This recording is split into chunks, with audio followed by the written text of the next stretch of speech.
Magandang araw mga kaibigan. Bigyan natin ng reaksyon at opinion itong post ni Kipi Chu. Dear Sara Duterte, sabi niya, hire him as the spokesperson of OBP, so you will also be on brand with the quality of government spokesperson. So may pinakita siyang litrato. Hindi ko maklaro kung sino talaga itong sinasuggest ni Kipi Chu na i-hire na spokesperson ng Office of the Vice President. Tinignan ko ang mga comments. Nako, ang mga suggestion, dapat ito, si Sar Impanado, sabi niya, si Rowena Guanzon para magkaalaman. Yan o. Ay litrato ni Attorney Rowena Guanzon. Tapos mamaya ito si Attorney Rowena Guanzon response Rowena Guanzon. Tapos verified, follow. I-follow ko ito. Yeah. Pwede naman ako. Nag-volunteer si Attorney Rowena Guanzon na maging spokesperson ng Office of the Vice President. Okay, ang daming nag-reply. Sabi ni Kipi Chu, buwahahaha, oh my God, baka mag-resign silang lahat, ma'am. Annalyn Sabado, sabi niya, go ma'am, laban. Oh. Gusto nila si Attorney Rowena Guanzon.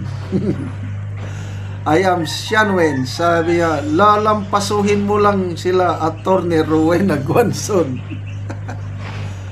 Kanta Jervin, go madam, nasa likod mo kami, hindi kita tatalikuran pag ikaw ang spokesperson ni Madam Sara.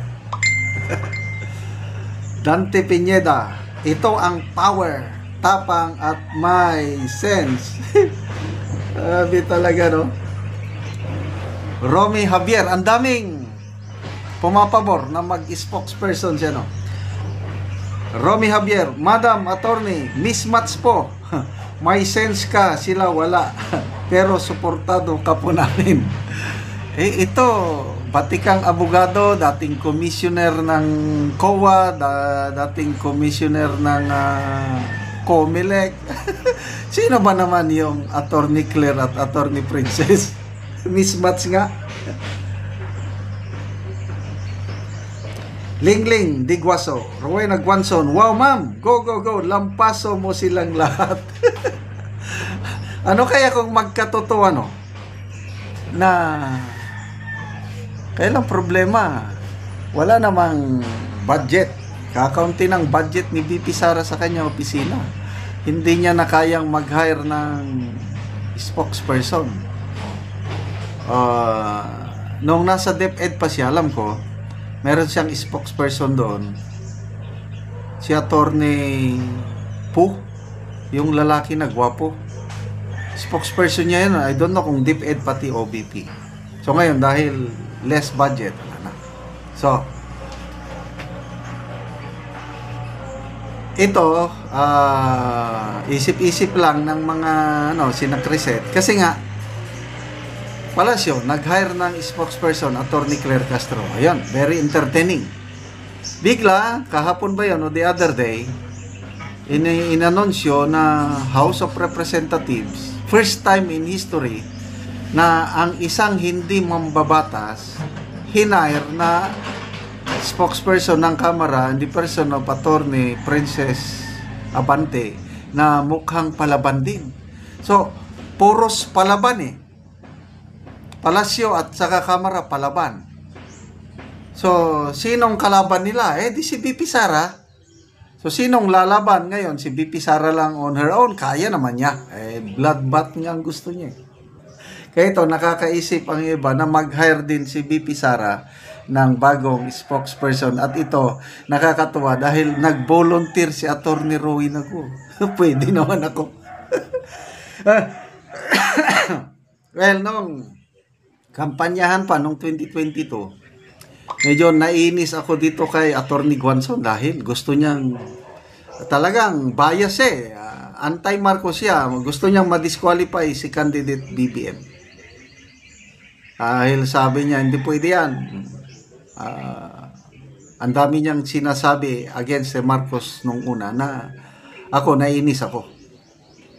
Kinakantahan ko pa siya noon ng It's Crying Time nung natalo na yung disqualification case sa COMELEC laban kay BBM. Kinakantahan ko ng It's Crying Time itong si Attorney Guanzon.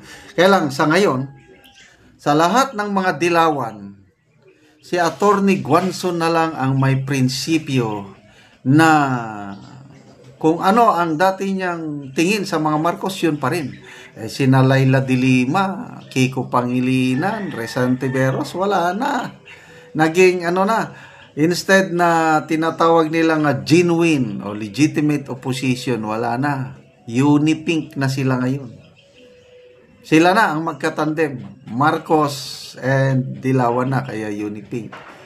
Kaya lang, hindi sila makakasigurado dahil ang mga kakamping Dilawan, lang ito, tactical alliance lang ang gusto. Kaya lang pagdating sa 2028, I tell you, maiiwan mag-isa ang Marcos.